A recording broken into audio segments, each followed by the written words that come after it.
Three, two, one. É do trabalho. Lá tem Aí uma pode. máquina. E pô, aí pode, tranquilo. Aí Lá na pode. máquina, tem uma máquina que tá fazendo roelas. Roelas, né? Tipo uma rosquinha assim, tipo um anel. Sim. E era de cobre. E o cara fazendo muita. E ele é bem grandão assim, né? Pô, o cara é muito top, muito engraçado Olha o que isso. você vai falar, cara. Meu irmão, ele tropeçou, caiu as moedas todinha. Eu falei assim, e o Sonic, o Sonic pisou no espinho?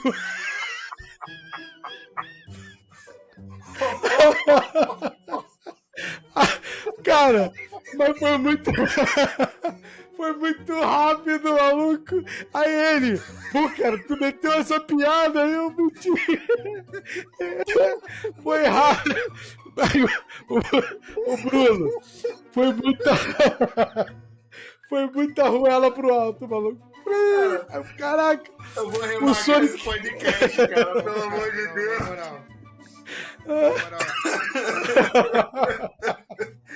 Ai, meu Jesus. Deus, cara. Pensar que eu tava no carro, adorando ao Senhor. Meu Deus. É. Ai, com certeza ele vai estar ouvindo o podcast. Jonathan, eu te amo, cara. Você é especial. Bem-vindo. Teologia Bendita é no Bendito Podcast.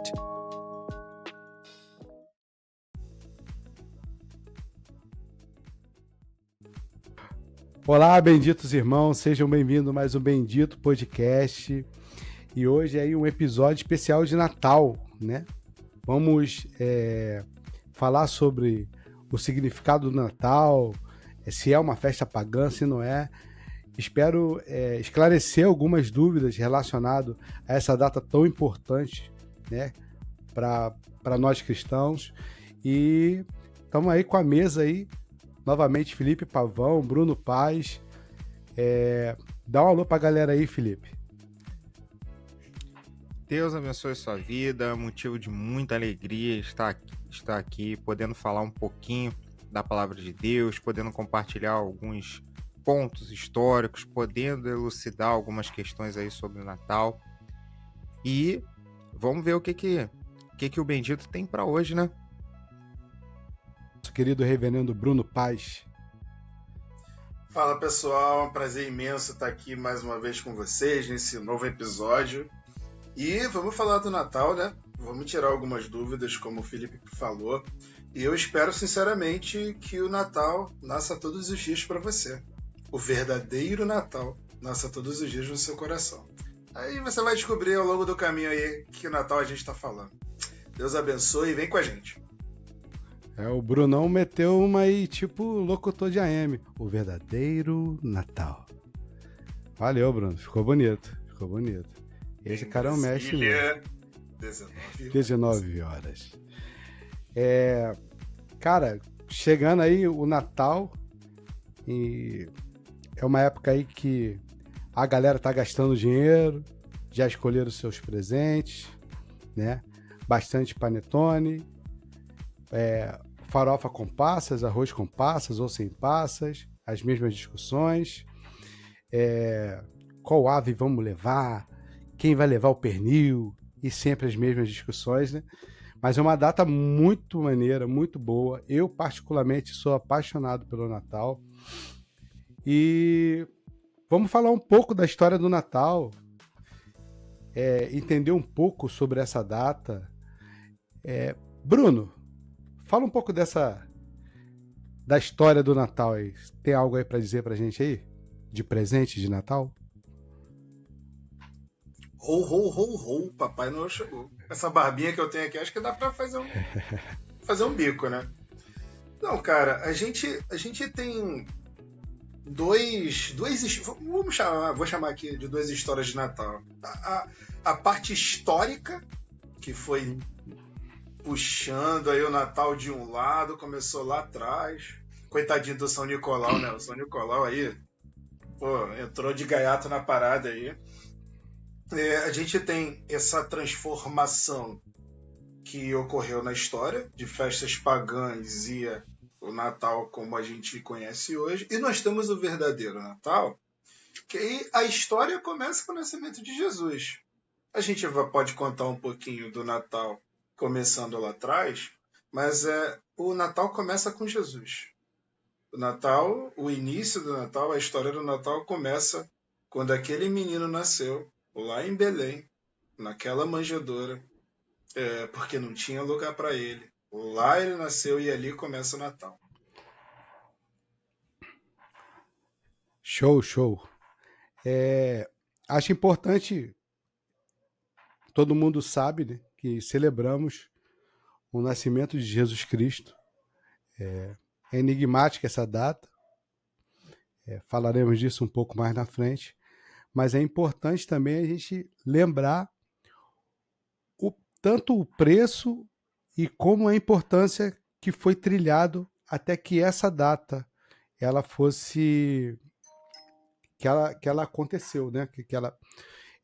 Para essa data acontecer, eu estava pesquisando e me veio assim na cabeça, foi a gravidez mais planejada que a gente vai ver na história.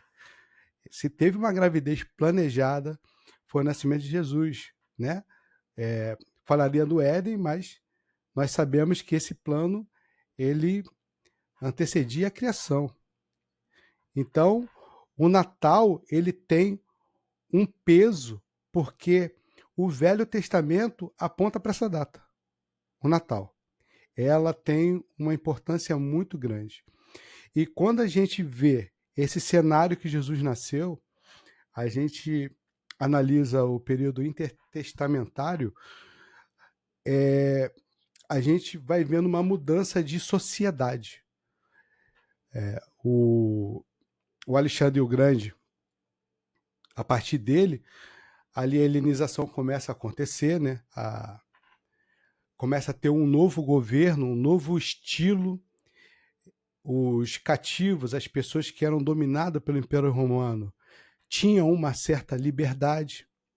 Nós temos conhecimento da Pax Romana, que aconteceu nessa época, quer dizer, as religiões tinham uma liberdade para acontecer, então o judaísmo ali teve uma vantagem nessa Pax Romana. Apareceu ali também o Herodes, e ele foi crescendo e tomando uma proporção depois da Guerra dos Macabeus. E isso ali, esse período ali é entre Malaquias, né, e Mateus. São os 400 anos que acontece. E quando parece até encher linguiça, mas quando a gente vai pegando essas informações, a gente vai vendo que a plenitude dos tempos precisavam essas coisas acontecer. Havia um governo, havia uma sociedade, haviam leis, havia liberdade religiosa, porque quando a gente abre o Novo Testamento, a gente vê ruas pavimentadas, facilidade de andar para lá e para cá, que no Velho Testamento havia uma certa dificuldade. E esse é o pano de fundo para o nascimento de Jesus Cristo. Por quê? Só foi possível não, mas foi possível o nascimento de Jesus em Belém porque havia um censo pelo César Augusto, eu não lembro o nome tá em Lucas 2:1, né? O imperador César Augusto. O imperador César Augusto, por conta disso, ali se cumpriu a profecia que ele nasceria em Belém. Quer dizer, você vai vendo o planejamento ali, nesse período, possamos dizer que era como é que se fala que a gente vai comprando as coisas para o bebê? O enxoval. Ali estava sendo preparado o enxoval. E a beleza de tudo acontece aí, nesse período. Aí você vê o planejamento de Deus, o zelo com a genealogia para que a salvação viesse naquele dia, a luz viesse naquele dia. Então o Natal ele é muito mais, me entenda, isso não é muito mais que o nascimento de Jesus. Fica vago. Não, ali iniciou o plano de Deus concreto. A matéria estava ali. O plano realmente começou hoje. Então, o Natal ele tem um peso e um significado histórico muito importante. Pegando um gancho no que você falou, Eu queria falar um pouquinho sobre José e Maria e sobre o processo que eles passaram até o nascimento de Jesus. Bom, a primeira coisa que a gente precisa destacar é que quando a gente fala que Maria ia dar a luz ao Salvador, geralmente a gente pensa, né, na nossa visão contemporânea, a gente pode pensar que Maria fosse uma mulher de 26, 27 anos, 28 anos, como é normal engravidar hoje. E não. A gente precisa entender que Maria era uma adolescente, sendo que na época não existia nem essa nomenclatura. Então é provável que Maria tivesse na casa de 13, 14 anos no máximo, e José, devido às tradições do dote que existiam na época, né, que Maria já era a esposa prometida de José, José teria aí na casa dos seus 18 anos, talvez. Então, eram muito jovens, né? Para os dias de hoje, né, vai ante a nossa cultura. Né? Então, Maria e José passaram por muita coisa para serem pais do Salvador, digamos assim. Uma das coisas que a gente estudando essa lição, a gente pode perceber é que Maria corria um risco de ser apedrejada, aparecendo grávida, ainda sem ter consumado o seu casamento com o José. Então, por isso que o anjo chega para José e, em outras palavras, ele diz que para ele que não temer tomar Maria como esposa, né? E o anjo narra o plano de Deus de salvação para José. Então, porque caso José não tomasse Maria como esposa, muito pelo contrário, se ele acusasse Maria, Maria poderia ser apedrejada segundo a lei. Então, como José toma Maria como esposa, a acusação de Maria, ela não é mais válida, porque a partir daquele momento José toma ela como esposa. Então, quantos percalços no caminho até o nascimento de Jesus.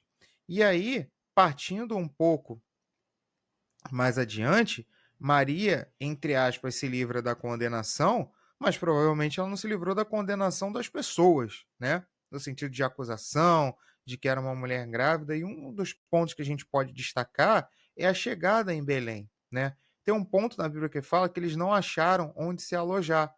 Só que a cultura judaica, né, não era uma cultura onde você ia, se você vai para uma cidade, você procura um hotel, 4 estrelas, 3 estrelas, vai ficar. Não. Via de regra, se você tem parentes, você deveria ficar na casa dos seus parentes, porque a questão da hospitalidade é algo muito forte na cultura judaica. Então, se você analisar que eles não acharam lugar para se alojar, e Jesus fica numa estrebaria, e mais especificamente o berço dele foi uma manjedoura, é por quê? Porque os parentes de José, com vergonha, não quiseram alocar uma mulher grávida. Essa é uma das possibilidades históricas que a gente tem, né? Então, Jesus é hospedado numa manjedoura porque uma pecadora, na visão deles, não poderia ficar no lugar da casa deles, como se aquilo simbolizasse uma desonra para eles, né? Então, quantas e quantas coisas ocorreram ao longo do caminho para que José e Maria cuidassem do Salvador, até o desfecho onde Maria finalmente dá a luz ao Salvador, quantas e quantas coisas acontecem. Cara, eu vejo o presépio, quando eu vejo o presépio, né, mostrando ali o nascimento de Jesus, eu tenho a sensação que parece o programa do Serginho Grosman, Altas Horas. É muita informação num lugar só que não faz sentido algum, cara. Exemplo, no presépio tá os pastores, menino Jesus, os reis magos, como se todo mundo tivesse chegou naquela hora ali e viu aquilo ali. Detalhe, os pastores são informados que ali nasceria Jesus, o Salvador, a quem eles esperavam. Essa informação não foi dada por um profeta, foi dada pelos próprios anjos, né? Beleza, os pastores chegaram lá, mas os reis magos, ó, que não eram reis, levando isso em consideração, eles eles vão lá, levam presente, mas já levam na casa. Levam na casa, o texto fala que chegou lá, eles chegaram na casa e viu Maria com o menino. Então, quando eu olho o presépio, esse monte de informação, já viu o programa Altas Horas? É mó barato. Tem um cantor de samba, um cantor de pop, um mágico, um poeta, tudo na mesma noite. Eu não sei o que eu vou ouvir, e a informação que tem ali é basicamente essa, é muita informação. Nada contra, tá? Isso não tô aqui condenando quem tem a presépio, mas a informação histórica não é que tudo aconteceu no momento. Pô, os pastores foram lá, viram o próprio Cristo, o próprio Deus ali, e foram embora e deixaram no presépio. Os magos chegaram com presente e deixou lá. Então, assim, a história é muito mais do que o presépiozinho. Aquele berço ali, aquele improvisado, era uma bomba atômica no mundo espiritual. Na época de Cristo, Herodes manda matar as crianças. E ele manda matar as crianças, obviamente, talvez os magos, conhecidos como os reis magos, que não são reis magos, eles devem ter encontrado Jesus já numa idade entre 1 e 2 anos. Porque o próprio Herodes diz para matar as crianças de 2 anos para baixo. Quer dizer, há um pulo, né, temporal aí. Eu acho válido a gente ressaltar, em cima do que você está falando, e essa colocação é muito importante porque eles não eram reis, como você citou, né? Mateus capítulo 2 é bem claro que cita apenas magos. Nós não sabemos os nomes dessas pessoas. Eu sei que algumas pessoas falam que está na Bíblia, mas não está. Os nomes desses magos, eles se encontram em apócrifos e não no cânon. Então, essa é uma coisa que a gente precisa ressaltar. Muito bem destacada a questão dos 2 anos, porque tem gente que acha que os magos foram e entregaram ouro, incenso e mirra lá na manjedoura, e não foi assim, como foi bem foi dito pelo decreto de Herodes. Muitas pessoas falam que esses homens eram reis devido aos presentes que eles trazem, ouro, incenso e mirra, que eram coisas caríssimas na época, né? Então, alguns atribuem chamarem esses magos de reis devido à quantidade de riquezas que eles possuíam, mas essa tese ela não se sustenta, não há qualquer dado histórico que comprove isso de forma verídica. Na Bíblia, a gente não acha isso. É o primeiro chá de bebê que a gente tem informação, né? Levaram lá. Puxando um gancho do que o Felipe falou, inclusive esse termo mago, que é traduzido como mago, né? No original seria magoi, que é para associar a alguém grande. Então, muito provavelmente, eles eram homens grandes, ricos, e aí podem ter vindo da Babilônia, podem ser medo-persas, a gente não sabe, mas muito provavelmente eles eram astrônomos ou astrólogos, que na época era uma ciência. Então a gente não pode associar esse nome também, é uma coisa que a gente precisa desmistificar, de não associar esse nome que está na Bíblia, mago, como aqueles do Antigo Testamento que o Senhor condena, que a Bíblia Sagrada condena, daqueles que praticam magia. E muito provavelmente eles tiveram algum contato ou tradição com os hebreus que geraram neles essa fé, vou chamar aqui de fé, que eu creio que foi fé, e eles foram lá para adorar o nosso Senhor, o nosso Redentor. Eles, muito provavelmente, acho que historicamente podemos afirmar que eles não eram hebreus, não eram. E essa palavra, esse termo vindo do Oriente já significa que eles vieram ou do lado babilônico ou do lado medo-persa, ou medos ou persas, e tiveram contato com os hebreus. Por isso, eles vieram adorar o rei dos judeus, porque tiveram contato com a promessa, com a profecia. E, aproveitando esse gancho dos magos, é uma festa pagã, galera? Porque tem essa dúvida, né? A gente sempre está ali ouvindo isso da galera, pô, isso é uma festa pagã, vocês aproveitaram a festa pagã. Felipe, é uma festa pagã, irmão? Bom, eu queria começar com polêmica. A gente tem que tomar muito cuidado quando a gente usa esse termo de é pagão, não é pagão. Porque se a gente for colocar isso ao fio da navalha, se a gente for colocar isso de forma tão contundente, a gente, por exemplo, no Brasil não poderia estar falando português. Porque o português é oriundo do latim, não é oriundo do hebraico. Então, o português, por si só, é um idioma pagão. A gente não poderia estar falando isso. Outro ponto, por exemplo, vou citar um exemplo aqui de nomes, né? As mulheres que se chamam Denise, por exemplo, teriam que mudar de nome. Por quê? Porque Denise vem de Dionísio, da cultura grega, que era o deus do vinho, consagrado a Dionísio. Então, provavelmente quem se chama Denise teria que mudar, porque ela tem um nome pagão. Então a gente tem que tomar muito cuidado quando a gente fala assim, a festa é pagã, a festa não é pagã, é isso, porque isso é pagão.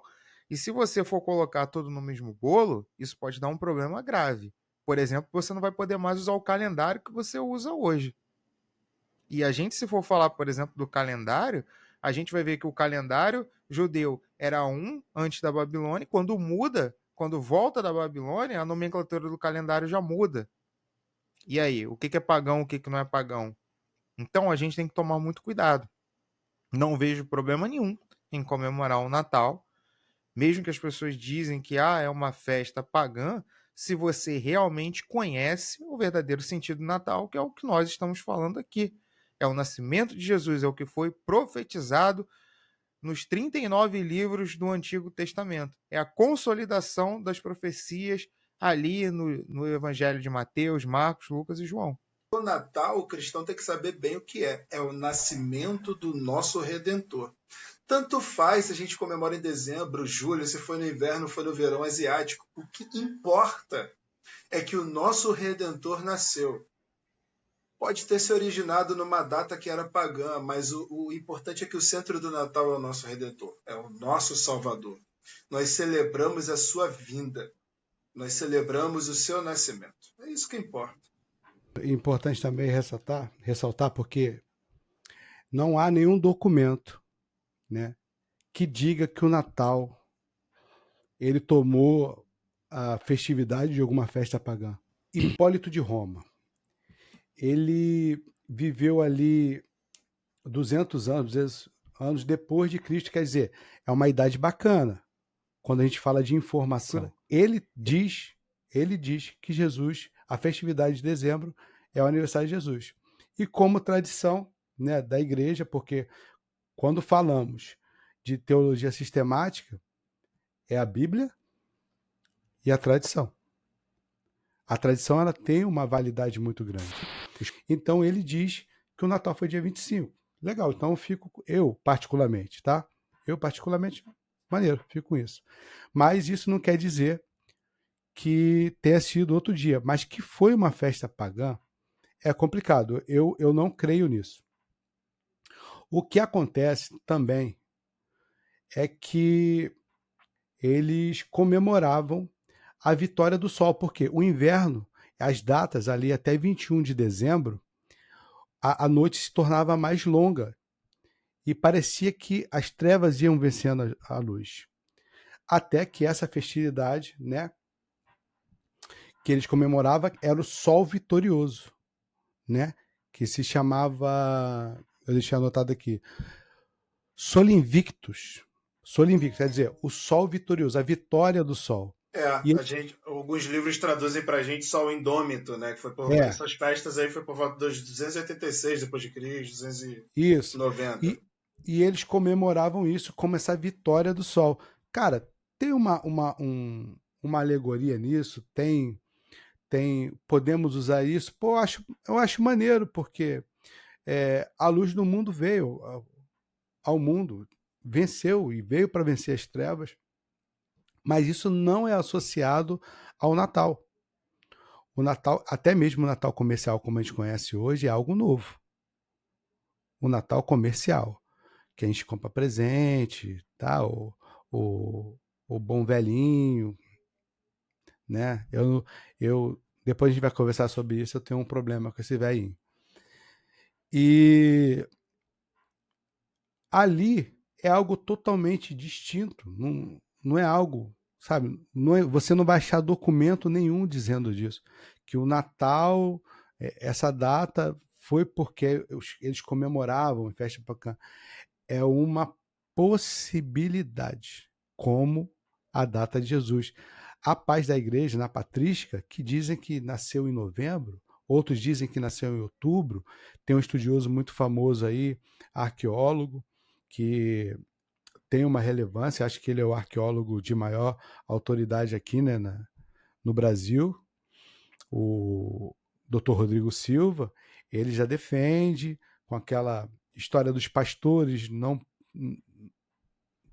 era impossível ser em dezembro porque era inverno, e ele faz um cálculo, e esse cálculo é muito interessante. A partir de Zacarias, nós temos a data de dezembro, 25. Por quê? Zacarias estava prestando serviço, estava de guarda, e havia um turno de guarda. E esse turno de guarda, que já falava no Velho Testamento a qual família Zacarias pertencia, ela ficou ali em setembro. E depois ele só ia trabalhar, sei lá, no outro turno, que não era no mês seguinte, não era. Era uma rotatividade, só ano que vem. Então, se apareceu em setembro, Maria, o anjo fala para ela que Isabel estava grávida de 6 meses, quando anuncia que ela ficaria grávida. Então, calculando a partir dessas informações, uma possibilidade, a tradição defende isso. Calculando isso, eles calculam dezembro. E como eu disse, assim, eu tô com a tradição, porque é algo muito, muito forte, muitas das informações teológicas que a gente tem hoje é a partir da tradição da igreja. Sabemos o Natal, sabemos a festividade que o mundo, né, comemora hoje, de uma forma certa ou errada. Quando eu digo errada, é porque não é só uma festividade. Muitos irmãos da gente comemoram de forma errada. Não tem a lembrança, a memória de que essa data, o Salvador do mundo, o nosso Deus, veio ao mundo. Né? A gente acredita nisso. Né? Como o nascimento de Cristo, né? Ele foi transformado pelo mundo atual em Papai Noel. Papai Noel é crente? Felipe. Para a gente falar dessa questão, a gente não pode deixar de mencionar o tão falado São Nicolau, né? Que parece que as pessoas só lembram dele nessa data, né? Vai chegando dezembro e as pessoas... eu preciso descobrir qual é o significado do Natal. Eu lembro dele pelo tapa que ele deu na cara do Ário. Eu ia falar exatamente sobre isso. Foi mal. Né? As pessoas, né? Elas lembram de alguns detalhes, né? E esquecem desse detalhe importante de que a tradição, ela cita de que provavelmente São Nicolau foi um teólogo. A gente não pode afirmar, mas a tradição diz que ele foi um teólogo que inclusive esteve lá em Nicéia. Ário, como foi citado pelo Cleiton, Ário foi um cara que nós cristãos consideramos como herege, porque Ário defendia que Jesus não era Deus, que Jesus era uma criatura de Deus e que Jesus não era semelhante ao Pai, como nós cremos, como está muito bem descrito nos evangelhos. A gente pode ver isso quando Jesus repreende veementemente a Filipe, né? Quando fala, como você pede para ver ao Pai? Então esse é um dos textos. Então Ário era um herege e a tradição diz que São Nicolau foi lá e tacou-lhe a mão na cara de que São Nicolau foi lá, e tacou-lhe a mão na cara de Ário, lá no Concílio de Nicéia. Uma das coisas que a gente pode falar também de São Nicolau, e aí eu vou entrar na parte do espírito natalino. Como surgiu esse espírito natalino que as pessoas tanto falam? Então, existem várias teses, mas uma das coisas que a tradição também cita é a questão de São Nicolau ser um homem extremamente piedoso, né? você já deve ter ouvido falar que ele dava presente para as crianças, mas um dos atos que é citado como ato piedoso é o famoso caso do pai que estava passando por necessidades, na qual ele tinha 3 filhas. E ele, nessa necessidade, ele achava que a única alternativa dele fosse vender as filhas para a prostituição. E aí o relato diz que São Nicolau vai lá e joga 3 bolsas de ouro por cima de um muro para aquele pai possa, assim, entre aspas, quitar o dote das filhas e sobreviver. Então esse é um dos feitos que há relatos sobre São Nicolau. E aí que a história começa a complicar. Tantos e tantos desdobramentos, e aí a gente chega em 1930 e fala da Coca-Cola, e aí a história começa a tomar seus desdobramentos, né? Em 1930, a Coca-Cola faz uma campanha publicitária, e aí essa campanha ela toma dimensões grandes. Por quê? Porque a Coca-Cola precisava investir em marketing nessa época, porque no inverno não era comum se vender muito refrigerante. Então a Coca-Cola investe em marketing. E sim, a roupa vermelha que a gente vê do Papai Noel hoje, vulgo São Nicolau, sim, a Coca-Cola tem uma participação muito grande nisso, apesar das pessoas tentarem negar. Ele realmente era um cara bom. A história do Tabef é também... Não há documentos históricos que comprovem isso, mas é uma lenda. Aí os nossos irmãos da Igreja Católica gostam muito dessa história, mas eles mesmos confirmam que é uma grande suposição. Imagina o Papai Noel entrando na tua casa e te dando um Tabef porque tu foi um mau menino. Brunão, e essa relação aí dessa transformação do Cristo, né? Essa troca, né? Pelo Papai Noel. Eu vou citar um historiador, que eu estava até buscando o nome dele aqui, que foi o que eu... Um cara que eu dei uma olhada para isso, né? Que ele tem o livro Papai Noel, uma biografia, Gary Bowler. E ele fala dessa transformação, né? Ele é um historiador canadense, se eu não me engano. Ele fala dessa transformação, ele cita uma coisa interessante, que o São Nicolau era um santo, agora eu vou usar a palavra, um santo forte, hein? Que o historiador dizia que ele batia de frente ali, chegava a ser um pouquinho menor que Maria ali, na época. Então, o bicho era brabo na Igreja Católica. E por volta do século XII, essa fama dele de ser milagreiro, mas também presenteiro, se é que eu posso falar assim, já tinha começado uma certa tradição de presentes. Esse historiador relata que as crianças trocavam presentes, ainda tinha algumas coisas desse espírito de hoje surgindo. E as freiras, cara, devotas de São Nicolau, começaram a deixar... Malandras, bicho. Começaram a deixar os presentes assim de propósito, em algumas portas e tal. E botaram a culpa no São Nicolau, né? Falando que o São Nicolau estava fazendo um milagre e deixando presente. E aí, cara, esse historiador relata essa mistura aí que chegou e perdurou, cara. Chegou até os dias de hoje. Esse negócio de trocar presente. Olha que maneiro. Isso foi a partir do século XII. Coitadinho de São Nicolau, né? Não estava entregando presente para ninguém. Tem umas histórias interessantes desse cara aí. Umas histórias interessantes. E aí a gente chega nessa ideia do Papai Noel também, a Coca-Cola...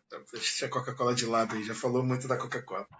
Dando muito merchan para ela. Editor, corta isso aí. Mas aí a gente chega nesse espírito, nessa mistura. Tem muita coisa. Mas aí Papai Noel é crente? Cara, Papai Noel, não sei se ele é crente, se ele não era. Não sei qual é a dele, não. Mas eu posso te afirmar, meu irmão, o centro do Natal, esse aí, é simplesmente o Deus encarnado. Esse é o verdadeiro centro do Natal, e ele não é entregador de presente. Ele é o nosso presente. É o verdadeiro presente. Jesus não é aquele que você chega no final, no dia 25, faz um pedido, fecha o olho, fecha o pedido, se passar uma estrela, ele vai realizar. Não, esse não é o Jesus da Bíblia. O Jesus da Bíblia é o nosso presente. Show de bola. Cara, eu tenho, como eu falei pra você, eu tenho um grande problema com Papai Noel, a figura do Papai Noel. E agora, convertido, né? Há alguns anos já, o problema aumentou. A minha filha, vocês conhecem a minha filha, uma vez a minha irmã falou assim para ela assim, mas Laura, você não acredita no Papai Noel? Ela, meu pai não me dá essas confianças. Meu pai não me dá essas confianças. Porque ele fala que não é honesto. ele fala que não é justo para ele comprar o presente e o velho ganhar o ser honrado no lugar dele. Meu pai Queridos, fala. para quem está nos ouvindo aí, a Laura é a criança mais sadia, mais esperta e mais blindada contra bullying que essa terra já viu passar. Se eu fosse definir a Laura em uma palavra, seria resiliência. Pô, total, né? Não, galera, vê se faz sentido, galera. De boa, de boa. Você trabalha, você compra um presente top, quem vai ganhar a fama é um cara imaginário. Cara, pode parecer uma grande brincadeira. Pô, é engraçado, eu confesso. Confesso, é engraçado. Mas, cara, eu queria ler com vocês aqui Provérbio 12, 22. Deixa eu abrir aqui. Os lábios mentirosos são abomináveis ao Senhor. Os lábios mentirosos são... O Natal é uma data especial. Uma data que comemoramos o aniversário de Jesus, o nosso Deus, o nosso Salvador. E a gente faz uma troca mentirosa, né? E ainda atribui a esse Papai Noel uma onisciência. Por quê? Ele sabe quem é todo mundo. Ele tem a lista dos bons e dos maus. A gente dá uma divindade para esse cara. E a gente cria os nossos filhos nesse ambiente, num ambiente de mentira. E a gente começa a falar para os nossos filhos o seguinte, cara, a figura importante nesse Natal é o Papai Noel. Ele vai definir se você foi bom ou se você foi mal. E botamos Cristo numa gaveta, porque ele é secundário. Ele não ornamenta a festa do Natal. Quem ornamenta é o Santa Claus. É uma data importante para que as crianças comecem a ter um contato com o cristianismo, para ter sensibilidade com o cristianismo. A gente começa com mentira, né? E a gente, como eu falei, vai atribuindo onipresença para o cara, porque ele está aqui, está ali, ele sabe onde mora um, sabe onde mora outro, né? A gente precisa começar a dar significado ao Natal em nós. Em nós. A Bíblia fala que nós somos chamados para ser estrangeiro e peregrino nesse mundo. Entendeu? Nós não brilhamos com luz do mundo, como diz Mateus 5,16, se eu não me engano. A gente é a diferença. Mesmo que todo mundo diga que é maneiro, que é legal, não tem problema nenhum, acho maneiro. Comentei com vocês semana passada, cara, o caminhão da Coca-Cola passou, eu fiquei doido, mas eu não consegui filmar, o celular estava desligado. Mas ele não é importante para mim. Quem compra o presente sou eu. Legal que você tenha uma imaginação para isso, mas ele não define quem é bom, quem é mal. Quem está sendo o juiz disso tudo é justamente o dono do Natal. Não é ele. Não é ele. Não tem sentido algum. Nós estamos pegando um ser imaginário. Ah, tá, beleza. O do Tabef lá. Esqueci o nome dele. Ário.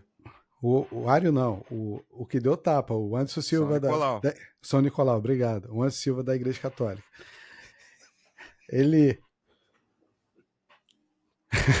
Legal, o cara tem uma figura maneira, como todos os santos que a Igreja Católica tem, que vivem nessa terra, são pessoas extraordinárias e dignas de serem copiadas. Muitos venderam seus bens, ajudavam pobres eram cristãos de verdade, mas eles pegam o ser e colocam na mesma altura que Cristo.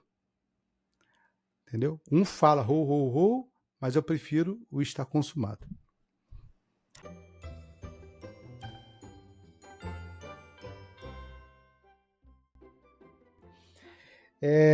Agora vamos para aquele tema ornamentação do Natal. Começa aquela correria, a mulher já não está mais satisfeita com a árvore de Natal que está lá no canto cheio de poeira, e ela diz assim, vamos comprar uma maior, né?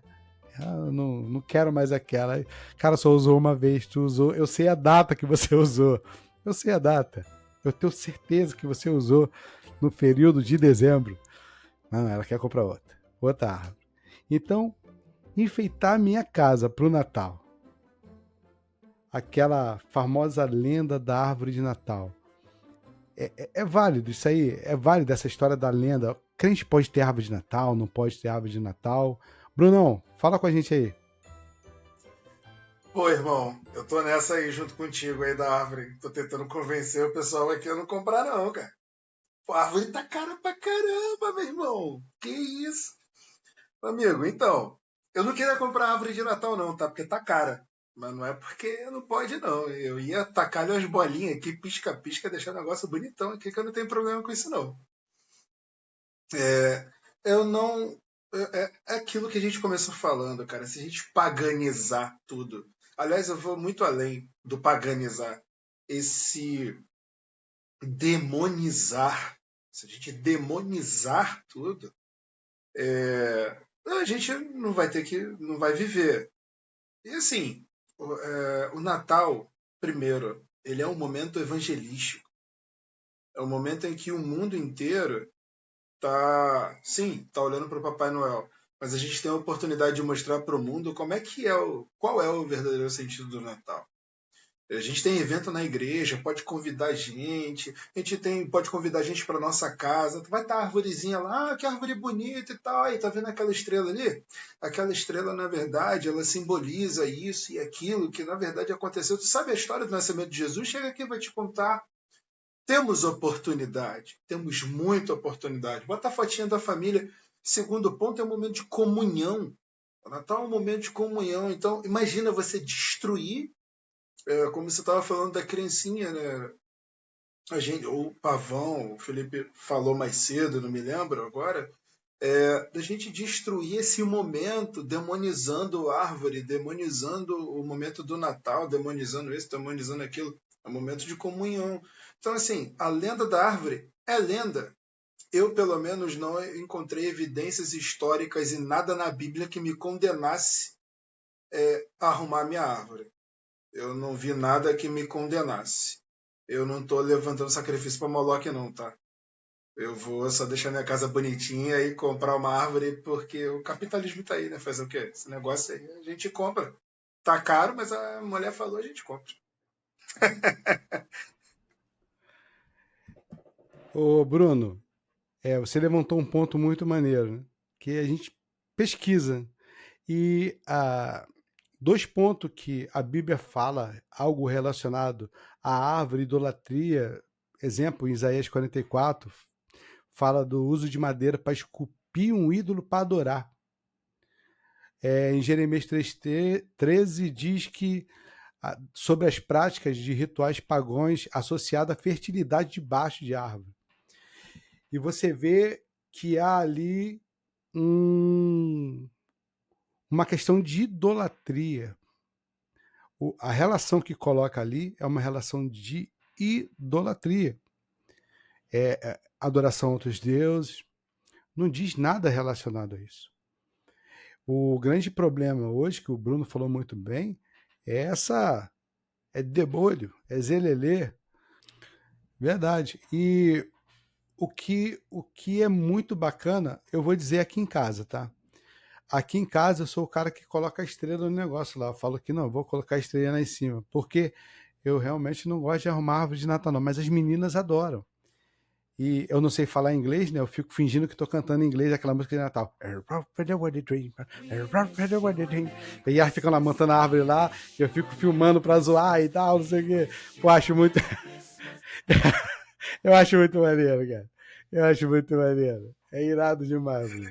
Pareceu.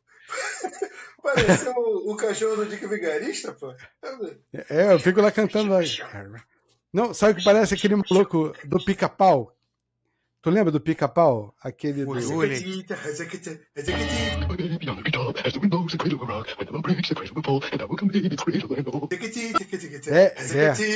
Assim. Meu fala Deus, assim, tu vai pro ar mesmo? Ah, tá, foi o urso maluco. Aí ele fala assim, o cara no navio fala assim, e até hoje, no alto da colina, se escuta a canção aí.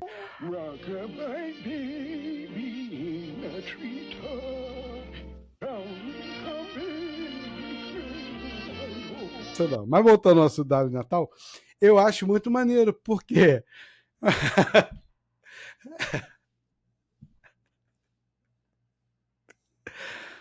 Cara, É um esse momento- podcast tá demais. Que dificuldade de falar sério.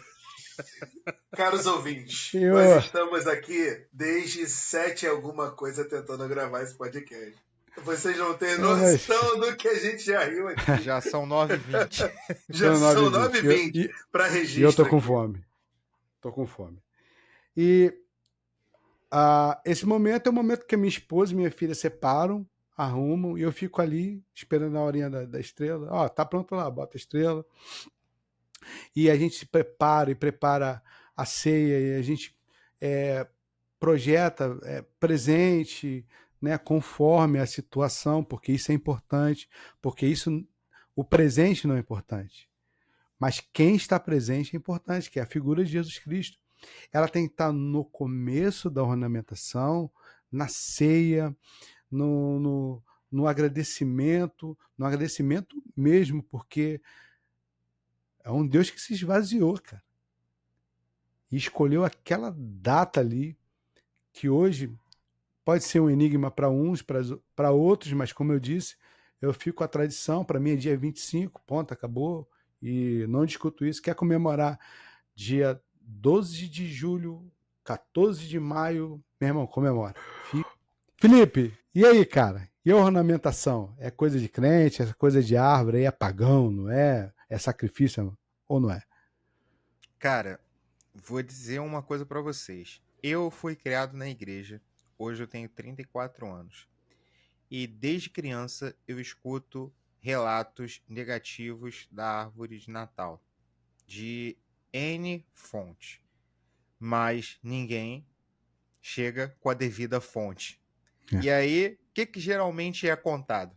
Que a árvore de Natal significava sacrifícios a Moloque. Se você for tentar achar isso na Bíblia, você não vai encontrar.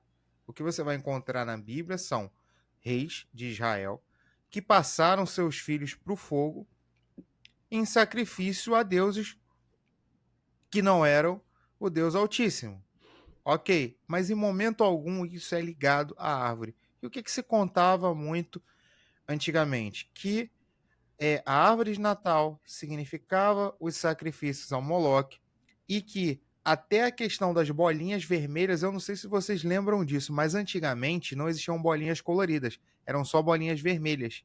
Há 20 anos atrás era mais ou menos assim que funcionava, né? As bolinhas eram vermelhas, as bolinhas eram feitas de um material, uma espécie de vidro, um acrílico que quebrava, você se cortava com aquilo, né? Aquelas bolinhas eram vermelhas, e tinha gente que dizia naquela época que aquelas bolinhas vermelhas significavam o sangue das crianças oferecidas a Moloque.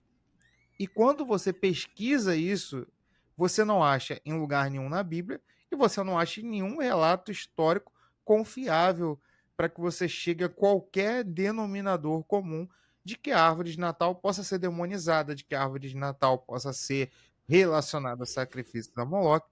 Não há nenhuma evidência histórica sobre isso.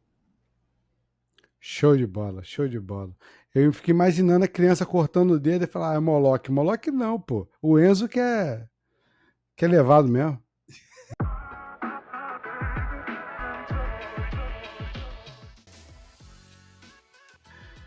Cara, que satisfação. Mais um podcast. E as considerações. Deixa um abraço pra alguém aí, Bruno. É isso aí, pessoal. Nós falamos bastante aqui sobre o Natal. Quem é o verdadeiro centro do Natal? E como eu iniciei falando, vou terminar falando. Que Jesus nasça todos os dias no seu coração. E que você o adore, que você sempre o reconheça como centro do Natal. Ele é a razão da festividade. Ele é o nosso maior presente. Ele não é o Deus presenteiro. Não. Ele é o nosso presente, o melhor de Deus. Que Deus abençoe sua vida. Fala, Felipe. Manda um abraço pra galera aí. Partindo um pouquinho aqui para as considerações finais, comemore seu Natal, sim. Você não necessariamente precisa entrar na onda de consumismo desenfreado. Você não precisa pegar 2 horas de fila no shopping para comprar um presente. Mas se você de repente deseja manifestar o espírito natalino, você pode começar, por exemplo, dando uma olhada no seu guarda-roupa, o que não serve mais para você. Você pode, por exemplo, separar 1 quilo de alimento para levar para a assistência social da sua igreja, se você deseja manifestar esse espírito natalino. Valeu, Natalina. Quem lembra desse meme? Esse meme era maneiro. Esse meme tem que estar na edição. Esse meme tem que estar na edição. Galera, que vocês tenham um Natal cheios de Deus, cheios de, sabe, da ideia, da importância do que é o Natal. Que vocês tenham uma comunhão em família. Como o Felipe acabou de dizer, não precisa você ter um projeto para levar para a rua, não, vou sair com carro, Não, ajuda a tua igreja, leva as primícias para a sua igreja tem a responsabilidade, eu creio nisso, que é uma igreja séria, vai estar ajudando pessoas. Compartilhe um grande abraço com seus vizinhos, com as pessoas que você ama, não deixe de falar o tempo todo que ama essa pessoa no Natal, porque alguém que amava, o amor veio e amou de uma forma física. Liderou, por exemplo, né? Desceu aqui, se fez menino, teve as mesmas sensações que nós temos como humano, por mim, por você, por todos. E é isso aí. Feliz Natal para todos e vamos que vamos. Mais um abraço para todo mundo aí. Valeu, Felipe. Valeu, Bruno. Satisfação enorme. E, por favor, Bruno, na próxima reunião, pede a dona Zina para fazer o doce de abóbora.